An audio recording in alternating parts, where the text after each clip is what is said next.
Hi everybody, it's James here from Radio.co and I'm joined by Mike. Hi. And welcome along to this live broadcast. We're a bit intimidated by this setup, aren't we? Yeah, it feels very professional. We've got 2 cameras, slideshows, everything. So we're hoping to give you, first and foremost, lots of value from this afternoon's webinar. Welcome along wherever you're tuning in from. What we're going to be doing is going through a bunch of stuff now, and then after that we're going to be opening up for question and answer. We don't want to take much more than an hour's worth of your time today, so sit back, make sure you've got a cup of coffee, get your notepad, and we'll begin. Yeah, great. Okay, so first of all, the idea of this is talking about the area of getting a radio station off the ground, getting an internet radio station up and running. And first of all, we're going to sort of start with talking a bit about concepting. Yeah, so essentially any radio station is only as good as the idea itself. Mm-hmm. So to make yourself stand out, you need a good USP. Absolutely. Essentially. Yeah.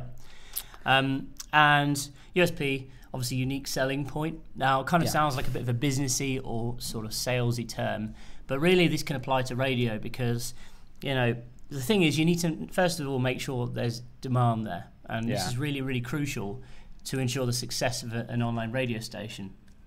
There's lots and lots of stations out there already, across pretty much every genre and topic that you can think of. Yeah, so you really need to focus in order to get cut through. Yeah, but also, you know, niche can be good because sometimes if you've got sort of like a laser focused niche and you kind of really know exactly what it is or who it is you're targeting, it can be quite easy using the internet to reach those people, and certainly, you know, it will kind of help with competition. But of course, you know, we need to talk about how to find demand. Yeah. So first of all, there's something called Google Trends, and this is a basic tool. It's been around for probably about 5 to 10 years, been around for a long time now. And Google have been tracking trends and tracking the search terms and various bits of data since about 2004. Now this is quite interesting. So, and you know, again, basic stuff, you can be really granular with what you're searching for, but you probably see a couple of really basic examples on your screen now. So jazz music was really popular, but apparently search has decreased for it. Yeah, and then on the flip side to that, EDM has increased. Yeah, which kind of goes to show, you know, obviously moving with times. Like EDM wasn't really, I don't think it was even a term 10 years ago, but probably wasn't. EDM is really popular now. Again, links in with the social thing, hashtag EDM. So it's really, really important that you're following the trends and looking at what's hot in your niche. And Google Trends is the best place to really do that ultimately, because it is, you know, it's every search that everyone's doing in Google. So it's completely invaluable, really. But also sort of Twitter and Facebook and Instagram, I think, as well. Yeah, so building on from that, the other thing is that where are people hanging out and talking about stuff? It's on Twitter and it's on Instagram. And now hashtags are actually really useful, because what you can do is, if you know who your audience is, if you know what your niche is, you know, you can ascertain the demand by the amount of people that are tweeting about a certain thing around that hashtag. Absolutely. One of the most interesting examples is the amount of Trump radio stations that we've had join our network at the Radio.co platform over the past sort of year or so. Yeah, it's phenomenal. We've got a lot, and it's on both sides. It's pro and anti-Trump. And so, you know, obviously we're not siding with either, but it's quite interesting some of the extremes that people go to sort of either sort of sing Trump's praise or kind of slag him off, and you know, so it's pretty extreme in both ways. Yeah, absolutely. And then if you go on Twitter, you know, it's obviously Twitter's full of this stuff. There's full of these conversations going on, and it's people using these hashtags, these pro and anti-Trump hashtags. So if you want to connect with either of those audiences, say you're a pro-Trump station and you want to rile up the anti-Trump people, then that's where they are. And you know, and the flip side is that if you're anti-Trump and you want to rile up the pro-Trump people, then go after the pro-Trump hashtag. But I'm sure everyone's heard enough of Trump for now, so let's kind of swiftly move on. I think, you know, building just another CHR or AC radio station isn't necessarily the solution, and it's not necessarily going to get you the cut through you want if you're thinking about starting an online radio station. So let's go through some examples now of some stations that are doing something different. Yeah. You know, they've kind of established themselves very well, and they're having a lot of success in terms of attracting audience, but they're not necessarily completely way out there, look really strange or anything. All these people have done is just found a really good market and built a successful brand around that. Yeah. So the first one is Whalebone magazine. So these are a customer of ours. They've been a customer for about 6 months, I think. Yeah. Now they've been going for 13 years, and they're a lifestyle magazine. So they're successful. They've got an audience. You know, they've got advertisers, and they do well. Yep. And they approached us about 6 months ago to do a kind of 1 month trial about launching a radio station for their platform. Yeah. So we helped them, you know, create the strategy. We developed the concept with them, help them sort of work out what their schedule would be, what kind of stuff would work for their for their readers, Yep. who are then going to become their listeners. Because, I mean, you know, that's ultimately an easy way of launching a successful radio station if you've already got an audience who are willing to pay attention. So in the case of Whalebone, it worked really, really well for them. They already had a successful magazine. It was already about lifestyle, and they had a really sort of laser-targeted, you know, a type of person who would read the magazine. Yeah. They know who their demographic is, essentially. All they need to do is provide content and music around that sort of lifestyle that they're sort of aiming for. Yeah. Next up, we have Soho Radio. Now, when we launched Radio.co, we went down to film with Soho Radio, and you can find out sort of after this, you can go and see the case study on our website. Really interesting little project. Yeah. Their sort of, I suppose, secret sauce was the fact that it's kind of like a physical location. And of course, every radio station, or lots of radio stations, have got a physical presence, but not so many have a physical presence where you can see it. Like, either it's going to be hidden away in, you know, some tower block or something, like studios, and okay, if you kind of get through the reception area and wiggle your way through the corridors, you might be able to see the DJ behind the glass. Well, what Soho did was think, okay, how can we put the talent, the DJ, or you know, the musicians or the people who are actually broadcasting right in a public space where anyone who's walking down the street can see. And the way they did this was they actually located the radio station in the back of a coffee shop. Right in central London, in a district called Soho, which is kind of full of creative types, marketing, PR, advertising. So immediately, all of these kind of creators, people who are really familiar with, you know, Soho as a brand, were walking past this coffee shop and seeing this kind of illuminated studio at the back, thinking, well, hey, that looks interesting. Let's go and check this out. And as a result, you know, they could immediately get lots of volunteer-led kind of content for the radio station, which was really relevant to the sort of demographic that they were going after. Okay, so next up, Soul Affinity. Yeah, so Soul Affinity, I think they're a really good example of a genre station, essentially. So they're an Australian website, and they focus on the Australian house music scene. It's different because, you know, they're not just focusing on EDM or house music, generally speaking. Yeah. They're honing in on what's going on in Australia. Now, Australia has a huge house music scene in cities like Sydney. So, and also there's lots of successful house DJs going around and coming out of Australia. So they wanted to showcase that talent and build a you know, conventional online radio station, music-driven radio station, but around a genre. But a really good example of how they've carefully selected a genre, and they're not just going out and saying we're a house music station. It's Australian house. It's focused in on the specific subset of DJs coming out of Australia. Yeah. Okay. And I think just sort of one point to make about all three of those, you know, all three of those stations is they're unique. They know who their audience is. They know there's demand there. And, you know, and ultimately they're able to then build good relationships with advertisers and partners. Absolutely. You know, exactly. And that goes for all three of them, as you said.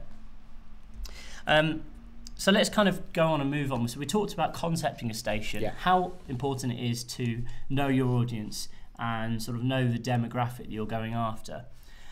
Next up, let's just talk about marketing. So once you know who you're going after and you know exactly what your radio station is and the importance of making sure you've got a clear message, how do you actually get that in front of people? We've got a few different sort of strategies aside from the obvious ones of Twitter and Facebook and, you know, pay-per-click and all these kind of things, writing blog posts, which you should be doing, all of that stuff. Yeah. But in terms of some different ways of approaching it, some that won't necessarily cost you money and you can get a lot of publicity from. Yeah.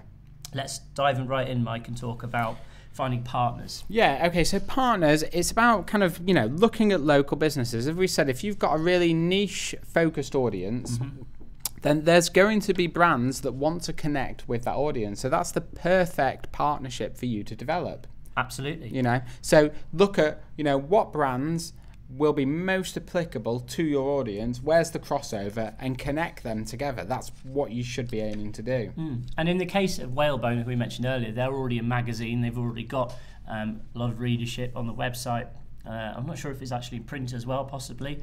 It is, but the thing you could be doing is going out and finding websites, fan sites, magazine sites, that kind of thing, who are relevant to your genre or the topic you're talking about. Yeah. And there's nothing wrong with partnering up with them and getting traffic from those sites to your radio station. Kind of works two ways. You're providing another feature, another reason to keep people on the site for the actual publication or e-zine or whatever you want to call it. Yeah. And obviously you're going to be getting listeners for free effectively. You're not going to have to pay for them.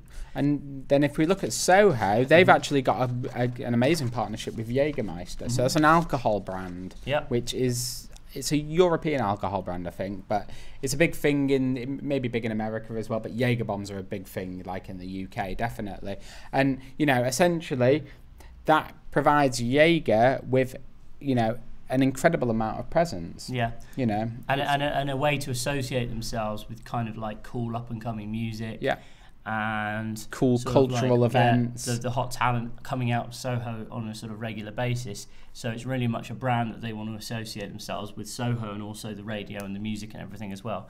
So moving on, next up we want to just talk about taking an idea that's working in the offline world and moving it online. Now I don't think this is, this is becoming increasingly more tricky, I think. 10 years ago, this was quite easy to do. Now, there's very little which hasn't been, this hasn't been done with. So there are still things out there which inevitably will be getting a lot of traction somehow offline, but maybe someone's not thought about taking it online. This could be done with radio. I'll give you some good examples in a second. Yeah. But firstly, do you want to just talk about sort of like a generic case study? Yeah, so one of the best examples, exactly. One of the best examples with this is Netflix and Blockbuster. So Blockbuster started off, it's on every high street, it's in every neighborhood, had a huge amount of presence, but, people had to go to the store to get the video, or DVD later on, I guess. And then also they had the issue of late fees. And what Netflix did is they came along and they put that service online. So they just posted the DVDs out to you, made it incredibly easy for people. They also got rid of the late fees, which was a clever business idea, clever bit of business strategy. Yep. But ultimately, all they really did was take what Blockbuster did and put it online. And like that, is why Netflix is now what it is and Blockbuster is what it is. Yeah, so in terms of backing off another brand success, I don't think there's anything wrong with doing this. No. As a sort of disclaimer, we're not going and saying you should go and copy someone else's idea. However, I want to give you an example of a station that I started back in 2008, so coming up 10 years ago. Yeah. You can go and check it out. It's online. It's called birdsong.fm. That's birdsong.fm, and it's really kind of a very basic idea. It just plays tweeting birds or dawn chorus. So how did that come about? When you first wake up in the morning in the summer and you can hear the birds chirping. Well, it came around because there was a lot of publicity around a station that was broadcasting, traditionally offline. It wasn't on the internet at all, but it was occupying some spare frequencies. So some commercial stations or whatever had shut down, and they put this in as a sort of placeholder. But it was there for some time. It was there for several months or maybe even a year. And of course, eventually, when the frequencies were reallocated to other broadcasters, they had to take it offline. And there was a big uproar about this. So there was a lot of publicity in the papers about how they're shutting down the Birdsong radio, which is not good, and people want to hear it still. So I kind of Googled this, and I thought, well, there's no online radio station. It was actually my flatmate at the time who brought this to my attention. He said, why don't you set this up on the internet? So I said, well, I've got an online radio business, so this is something I can do this tomorrow. Yeah. And so we did. We set it up, got some birds on the radio, and you could quickly threw together a website. It was really simple, probably the most horrible website you've ever seen. It was just like one page with a big play button in the middle. But then, the press kind of continued the snowball effect. More and more newspapers are writing about it, and they then started saying it's been saved. Birdsong Radio has been saved. You can still listen in online, and this wasn't really kind of done as a deliberate thing of, let's copy this idea. It was a case of, we saw an opportunity. We saw that lots of people were kind of annoyed that this thing had shut down, and there was no one catering to that demand. Let's just give them an alternative. Let's set up a website. But we never pretended to be affiliated with the original broadcaster or anything like this. So I remember waking up one day and just looking at the stats, and like the Google Analytics, the thing had just gone, and I had it went from sort of getting a few hundred views in a day, so I think something like 20,000 views in one morning, and so this kind of grew over the sort of next year, and we got more and more press because the newspapers like to copy each other and they want content to write about. So they were kind of, then the sort of spin kind of went along the lines of, it's a good way of chilling out and kind of relaxing. And we had a bit of press in Lifehacker a couple of years later, which, as I say, was going more along the holistic thing of, this is a wellness and relaxation service. It's a way to sort of help you get to sleep. And of course, that's a sort of it's a bit of a trend. So the trend probably didn't exist 10 years ago, this kind of wellness and relaxation, but it certainly became more and more apparent. And this article was probably about 3 or 4 years ago, I think 2013. So likewise, Soho Radio have had some press. They've been in some of the newspapers just because it is such a quirky and cool idea. Which isn't really seen very much, because most radio stations are kind of controlled by these big corporates. So something on the street that people can literally walk into, get a coffee, and see the show being produced is quite exciting. Yeah, so I mean, it's true as well. Good PR is completely invaluable, because if you can get your station listed on a major broadsheet, on a national newspaper, the levels of traffic, like James said, it goes from a couple of hundred to 20,000 in a day. Absolutely. So it just goes to show the power of the press still exists. And of course, nowadays as well, if you get it featured on a big website like Lifehacker, the same thing happens.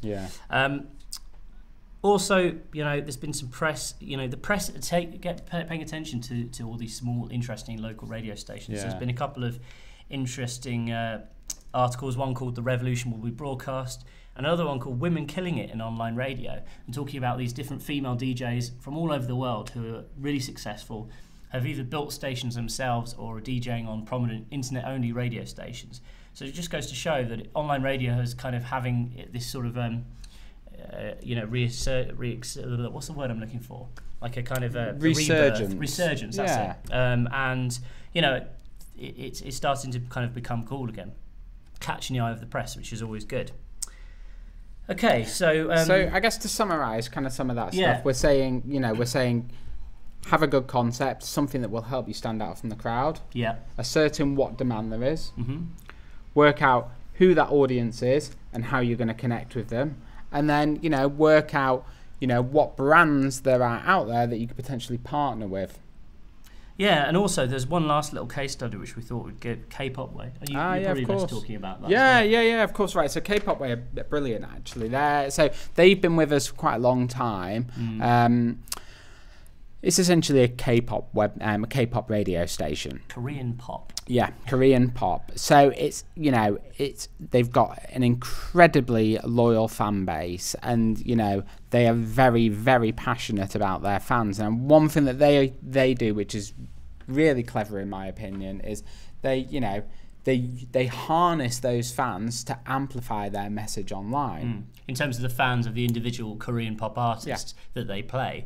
So they'll take one artist and another one and say, right, who's going to win this competition? And they'll play them off on Twitter, is it? Exactly, And who are we going to, which track are we going to play by which artist? And then they get the fans to engage on Twitter, on Facebook, and it sends their listening figures through the roof, really. So it's an incredibly good strategy, and that comes down to having a good niche, knowing who the audience is, and knowing how to get that audience to help you grow your station, essentially. Yeah, absolutely.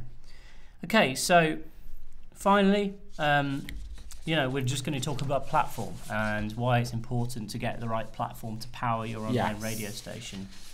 So first of all, I guess really the thing you want with an online platform is it needs to be intuitive, doesn't it? You know, you need to be able to focus on producing the content that your station needs, not, you know, getting stuck down a hole of worrying about technical things and how things fit together and how this connects to that. Yeah, and this was really the reason why we built Radio.co in the first place.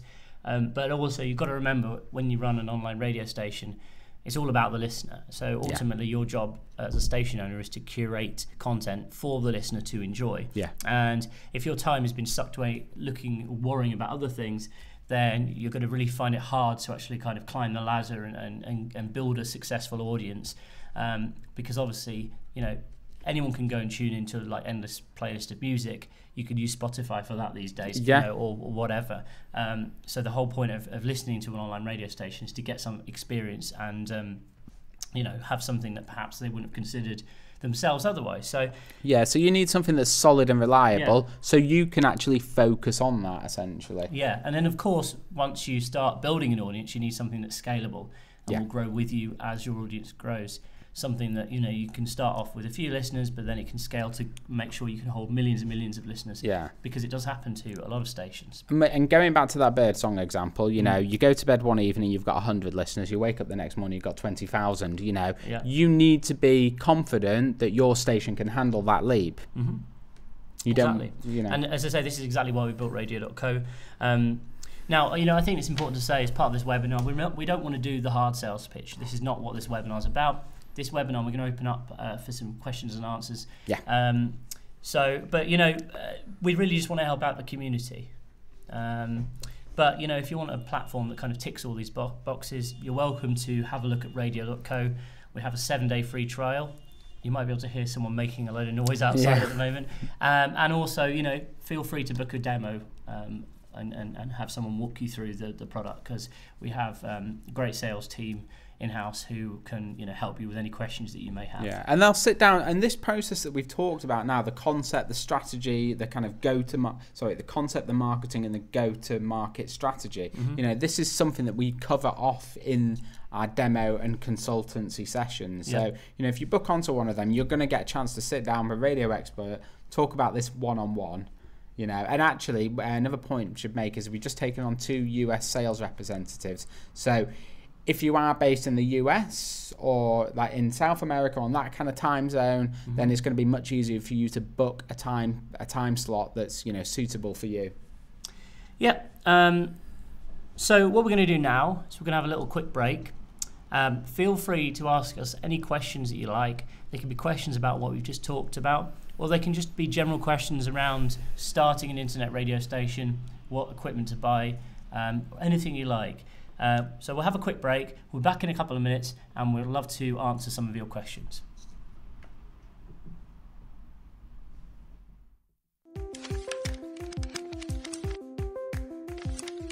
Here at Radio.co, you can build an entire show directly from your browser at just a click of a button. Keep your listeners informed by talking between tracks. You can tell them what's just played or what's coming up in the show. I run a show at Manchester-based station MCR Live, and I use voice tracking to drop in special announcements or breaking news in the show. Let's head over to MCR Live to show you exactly how it works. Welcome to the MCR Live studio. We are about to produce a full radio show using the Radio.co voice tracking feature. So here we go.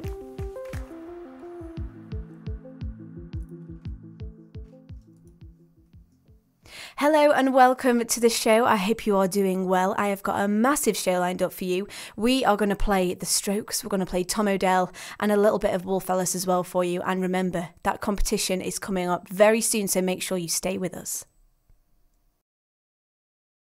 That was Wolf Alice on MCR Live. I am Charlie Perry. How are you doing? It is a Monday afternoon. I know they can get a little bit slow after a while. Let me know what you are doing there this evening at MCR is Live. Come and get in touch. Let's all get excited for the end of the day. That was Moon Boots on MCR Live. Charlie Perry here on the afternoon show. I hope you are doing very well. Now, as promised, it is time for that competition. I am giving away a 50% discount voucher for Bunderbust. It is insane. It has just won loads of awards for being an insane restaurant here in Manchester, and I know you all want to go, so if you want to win those tickets, then make sure you get in touch. Text us with the word WIN to 8333. That was Liam Gallagher in the MCR Live studio. He has just been telling us about his brand new album. If you have not listened yet, go and get your hands on a copy. Okay, it is 3 p.m. on MCR Live. I am Charlie Perry here until 4 o'clock. This is the Arctic Monkeys. What's been happening in your world? If I am Charlie Perry, I am now saying goodbye because that is the end of our show. Make sure you stay tuned though, because we have got plenty of artist takeovers on the way, and I'll be back tomorrow from 2 p.m. I will see you then. Have a wonderful afternoon.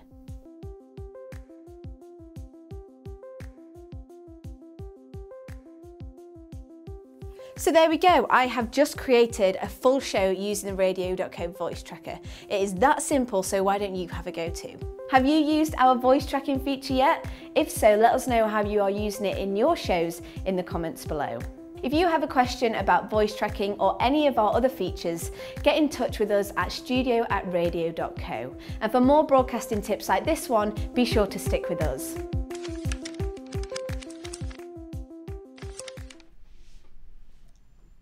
All right, so we're back. Hope you enjoyed that little video, just demoing our new voice tracking feature and how it can be used to assemble an entire radio show. All happens through the browser, so there's no software to download and use. So now we're at the stage at the final end of the webinar. Before we finish though, we want to take a few of your questions. So we've got 20 minutes or so in which we're going to do that. So first if you one. haven't asked a question, feel free to get it in and it will be relayed to us. Yep. So first question, why did you start Radio.co?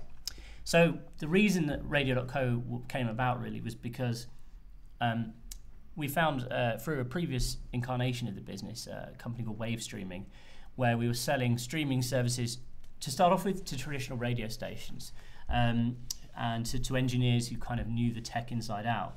But it became apparent over the years that the software wasn't very good, it was poorly designed, and it was really complicated for beginners to get into. So we wanted to create a platform that was just as accessible to beginners, but also powerful for more experienced professional users.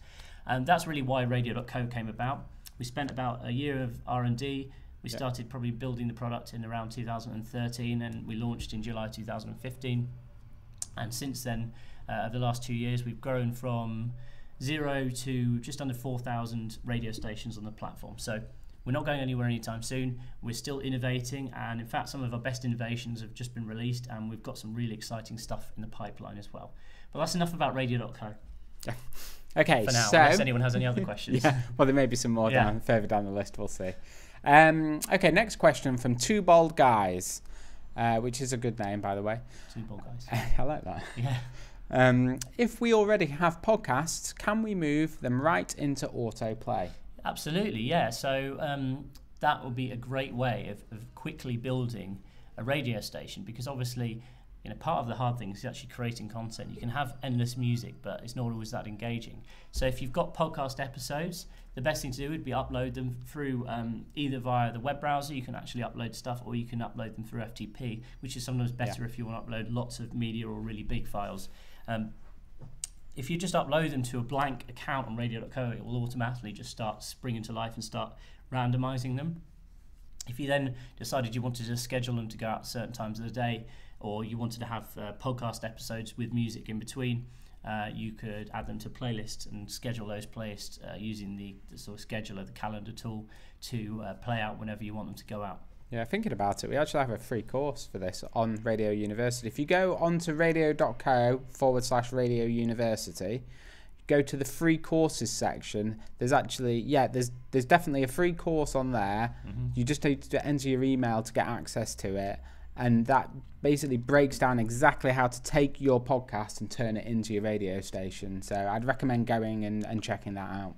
Okay, next question. Do I need a license to play music on a internet radio station? From Darren Griffiths. It depends. It depends. If you're just doing talk, then no, you don't. But ultimately, if you're playing music, depending on where you're playing from and where you're playing to, you may be liable for some form of licensing. The best thing to do is we have a couple of blog posts and guides on the website which take you through this. Again, you can get access to all this either on Radio University, or you can head over to the blog and search the blog and find posts there related to that, which breaks down exactly who it is that you need to speak to and what you need to do. And then separately, Radio.co provides you with all of the statistics you need to be able to then accurately report those, your royalties to whichever licensing body it is you need to deal with. Okay. Next question, would you recommend a USB microphone? If so, which one? Now, I've got mixed feelings on USB mics. I think it depends on your budget. We reviewed a microphone called 15, which is on our YouTube channel. It's only $25. I wouldn't say it sounds the best. If you want a better quality sound, you're better off getting a condenser microphone. You can buy condenser USB microphones. Samsung CO1U, that's Samsung CO1U, is a pretty good mic. We've also just been sent a Rode Podcaster to play with. Not yet reviewed that, but it's coming soon, so keep your eyes on that. But I personally always go for microphone which you connect with an XLR cable like the ones we've got in front. This is the Blue Spark, and that is a Neumann TL103. This one is I think around $100 to $200. That one's about $800. So big price gap. You probably noticed that the sound between the two of these is pretty similar. So you don't necessarily have to go and spend $800 on a microphone. You can get one for a couple of hundred and still get really good quality sound. But the best way of doing this is, you have an XLR connection, you have a USB audio interface which provides power for the microphone and allows you to adjust the volume control. Or you can put them in for a mixer like we have on this setup here, which gives you even more control and allows you to have multiple mics and that kind of thing. Okay, what is the first thing I do before starting my station? That's a good question. You know what? This kind of comes back to what we were initially talking about, which is how do you get a radio idea off the ground? It's about your concept. Work out what your concept is, who your audience is going to be, and how you're going to connect with that audience. Yeah, I mean, I think, as I say, anyone can go launch a music station just playing like generic sort of adult contemporary music or whatever you want to call it, pop music, rock music, but it doesn't really give you an edge these days. And there are so many online radio stations who are doing it and have huge marketing budgets for the kind of more generic stuff. It's very hard to make a good breakthrough and actually get a big audience. So I think coming up with a really unique concept and having a think about actually how you're going to go out there and get an audience before you dive into it is good. I mean, certainly with Radio.co, we've made the actual technical barrier to entry really low. So all you got to do is chuck some music on the system and just press a button. That's it. It's up and running. And so anyone can do that. So you don't have to spend a lot of time learning how to do that now. But I think the real skill is actually coming up with a unique idea. What audio editing software should I use for my mixes? Well, Audacity. Audacity is a free bit of software. That's called Audacity. You can download that for Windows and Mac. Adobe Audition. Or Adobe Audition, which comes as part of Adobe Creative Cloud, which you can pay for. But they basically do the same thing. There's also one called Reaper, which we've used a lot. So check that out too. Next one. Is there a way to make money from my radio station? Yeah, there is. I mean, a lot of these stations we've covered off today, but all of these stations we've covered off today make money. They all have partners, they all have advertising partners, and they all do well. They're all businesses. Ultimately, it's, there's different ways of making money, and it depends on the type of station you run and who the audience is. But I think, partnerships are the way to go for that. Yeah, a Birdsong, again, sometimes running advertising is the obvious one, but it doesn't always work. So with Birdsong, we noticed more people wanted to actually buy like an MP3 download or buy a CD. So we've actually started selling CDs. Don't do that now, but we can still sell, and we still do sell MP3 downloads. Best way, and the app was paid as well. If you want like 100 or something crazy different ideas of how you can make money on an online radio station, check out a course called Listener Magnet 2.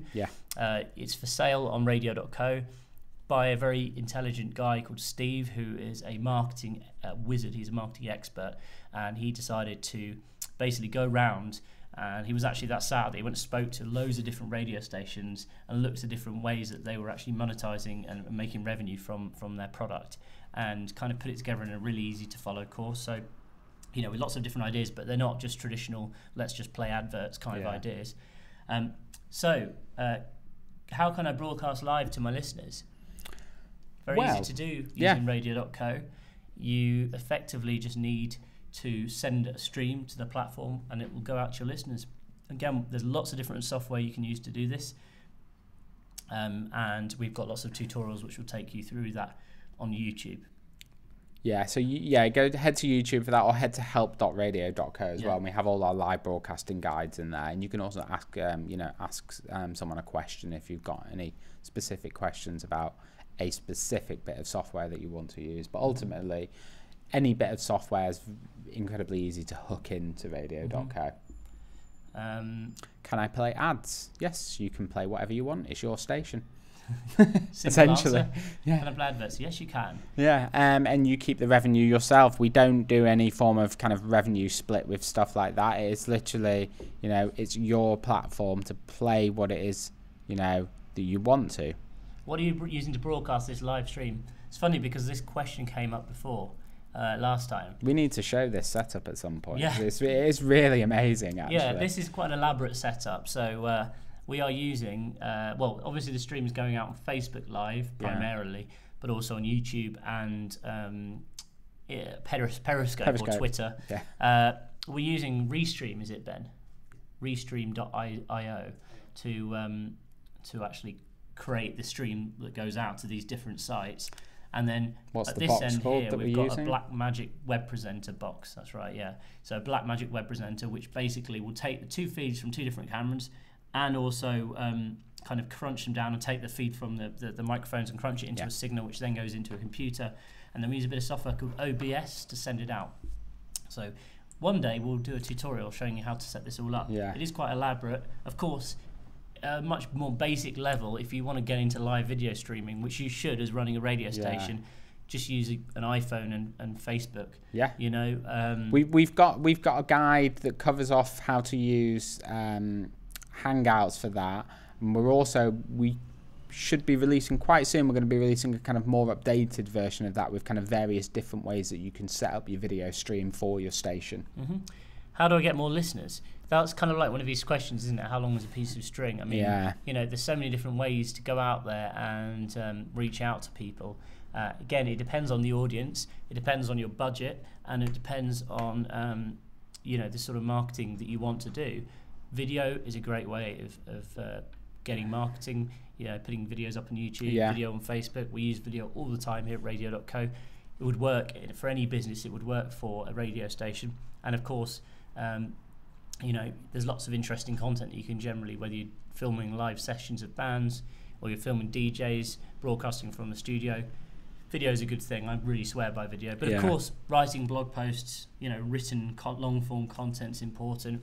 It's also a lot quicker and easier to do that than producing an hour-long radio show as well. Yeah. So, you can push out a lot of blog posts, go after the certain keywords that you think your audience are going to be searching for, and then that gets them onto your radio stream.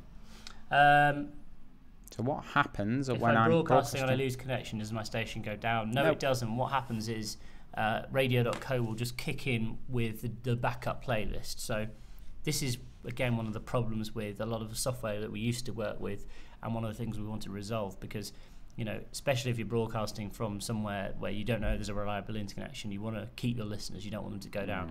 And then, of course, if your internet connection comes back on, you go back live again. And all the listener will hear is a fade between what you're broadcasting live, the backup playlist, and then it will fade back into whatever's going out live again. Yeah. So what mixer or other essential equipment would you recommend? So headphones, mixer, microphone. But depending on your budget, you can spend, $100 maximum and get all of, everything you need up and running, or you could spend thousands. I think for a kind of like a semi-professional internet radio setup, spending maybe say between $1,000 and $5,000 is probably will get you a very nice setup. I think spending $100 is stretching it, but you can do It really just depends on your budget. I think spending $500 again will get you a good selection of equipment. Yeah, I mean, like one of these small mixing desk. The Behringer mixer. Like they're not expensive. $50, $70 or something. Yeah, like that. They're really cheap, and I mean, you don't have to. How much did you say the Blue was?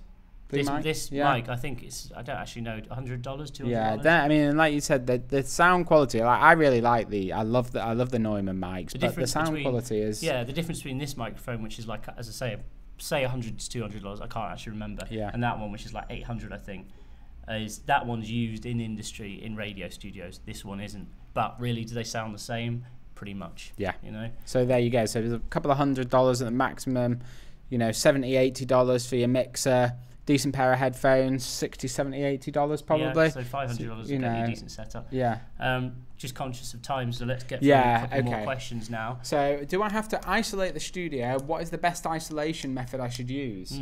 So when you say isolation, I'm assuming you mean kind of like in terms of soundproofing it. Traditionally, the studios are built a room within a room. Now, I think with these, kind of like in the modern day, I don't necessarily need like 100% soundproof studio isolated chamber in order to get a good result.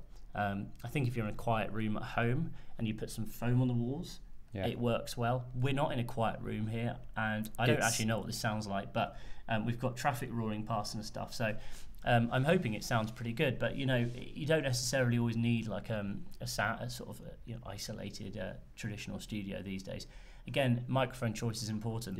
These condenser microphones, if you have a dynamic microphone, it really helps isolate background noise. The Electro Voice RE320 is one we recommend, and that comes in around, I think, about $200 again. Similar price to this mic, but that's perfect for noise reduction. Noise reduction in terms of it will only pick up stuff that's close to it, not what's going on in the next door room.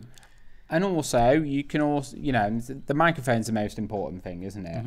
If you get a good microphone, that's going to cut down on the noise. But then also, in things like Audacity, you can also reduce the noise further if you're kind of doing post-production and not actually broadcasting live. So how do I switch from auto DJ to live and talk to people in between the music? Well, as I say, with our platform, with Radio.co, it really does this for you. There's no physical do you switch between the two. All that will happen is you schedule an event which gives you or someone else permission to broadcast live at a certain time. When you connect, our system will detect this, and it will automatically transition between what is on the playlist to what is live. Can you talk between songs? Of course you can. Whatever you're sending to us will then get broadcast out to your audience. And as I said earlier, if you disconnect, it will just go back to whatever's playlisted. So there's no physical switch saying, I want to go live now, but it's really when you start connect to our server and start sending that broadcast. And as you saw in the video with Charlie earlier, you can actually also use the voice tracking feature to create the feel of it being live. So next question, I'm going to skip over that one because we've actually already answered that. It's around licensing, so we've covered that off, I think. Music sources like Spotify explicitly prohibit the retransmission of their content. Are there any music services out there which internet broadcasters have had success with? So do you mean as in terms of sourcing the actual MP3s? Music. Yeah, plugging services. I don't know how. Yeah, absolutely. Plugging services. Actually, off the top of my head, I'm struggling to think of some names because it's not something I deal with on a day-to-day basis. iPluggers.com. I know that they're definitely one. The iPluggers.com. There's a lot of these services out there. You go, you sign up, and they will send you music from artists. Yeah. Another one. Really intrigued to see what it is. I'm going to just see if you go for a couple of of course. There's one that we've got access to, and I strongly recommend it. And if you're a licensed radio station, you can access. Let me just find it. Hang on a sec. Okay, so no, that's fine. So what are some good directories to submit your station to? I think the best one's probably TuneIn. There's Streamer. There's Apple Radio Directory as well. I don't know what that's called now exactly. They keep changing the name of it, but essentially, Apple is also where a lot of people discover radio stations. I think those three, if you're covered on those, you're probably going to be pretty much okay. I think the vast majority of radio listening happens on TuneIn nowadays, so I'd make sure you're there. Going back to perfect website, which you can go to, It's called InFlyte, INFLYTE. So InFlyte with a Y in it. And with InFlyte, you can get access to, it's mainly popular music and it's mainly pre-release stuff. So it's stuff that, you know, they want radio stations to play because it's coming out on a certain date. And it's a great way of getting music. And I don't believe if you're a licensed station, there's no charge for accessing the site. We're going to be... they charge the record labels and artists to distribute it. Yeah. Because they obviously want, you know, they want radio stations to play their new music. But if you just search for like music plugging sites or music for broadcast, there's loads of options out there. Yeah. And what is some basic equipment for radio station, like a talk show, to receive phone calls from outside? Right, so if you go onto our YouTube channel or onto the Radio.co University, you'll be able to find a video which is called Taking Live Callers. And what that shows you is how to basically plug a phone into this kind of pretty much this setup and switch in and out of the callers. It's, you know, it's really kind of quite easy to do. So I just recommend going to watch that video. Dead simple. What are your US representatives' contact info?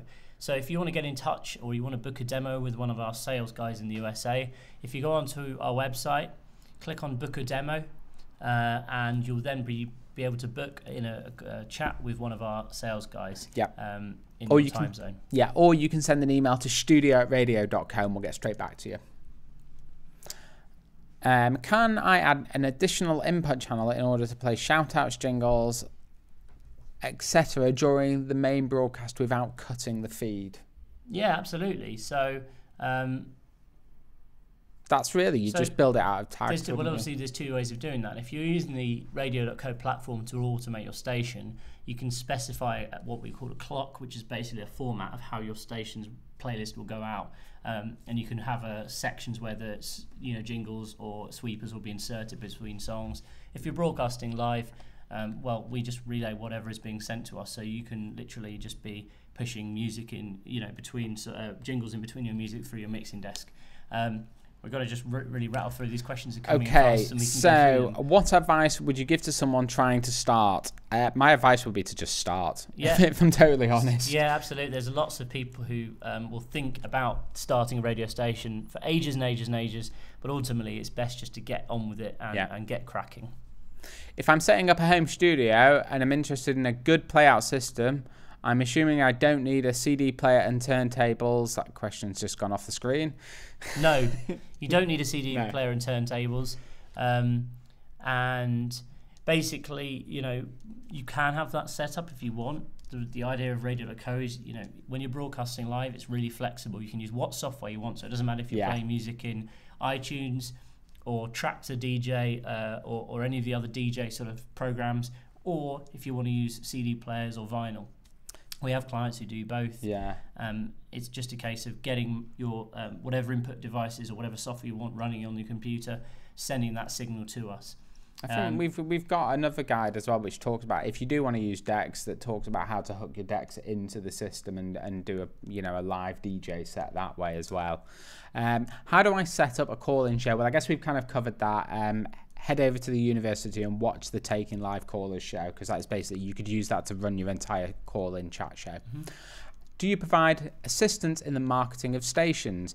Yeah, we do. I mean, essentially, you know, we have a wealth of information on the Radio.co University. We have our blog, and we also have the Help Centre. And we produce probably 4 blog posts, a couple of help guides, you know, few videos each month. So, you know, there's a lot of information on our site for anyone that's looking to start the station or to grow their existing station. Another thing which I'd recommend is going on to Radio University and looking for a course which is called Listener Magnet, which talks about specifically how to market online radio stations and really dives into the intricacies of different methods you can use to market your station. It gives you lots of ideas and information of how to do it, and some stuff that probably isn't that obvious to to a lot of people. So it kind of gives you the edge. And then lastly, does your system produce PRS PPL stats? Yes, it does. So when you are a Radio.co customer, you have access to a whole range of analytics which include not what's just happening now, e.g. live stats, who's tuned in this second, but also gives you historical stats over time and allows you to export various bits of data such as your TTSL reports, which is total time spent listening, and you can export these as CSV files and obviously send them off to different licensing bodies like PRS, PPL, etc. Yeah. That's it. All right, that's it. Thanks very much, guys. We have had a blast talking to you today. It's been fun. This will be, if you've just tuned in and you've maybe missed the beginning of this sort of live broadcast, it will be made available on demand on Facebook and YouTube and even Twitter. Yeah. So we're that cool. We're across all three, and you can watch it from the beginning. Watch it as many times as you want. Please share it if you've enjoyed the content we've gone through today, or if you know anyone else who you think might benefit from it, please feel free to send them a link to the video. Yeah. Lastly, just to say, if you've got any questions for us, if you've got any questions about Radio.co, or if you want to speak to someone about starting a radio station, please get in touch. You can email us right now on studio@radio.co. That's studio@radio.co, and we'll get back to you within 24 hours and hook you up with someone to help you get set up. So thanks very much. Thanks very much. Cheers. Bye.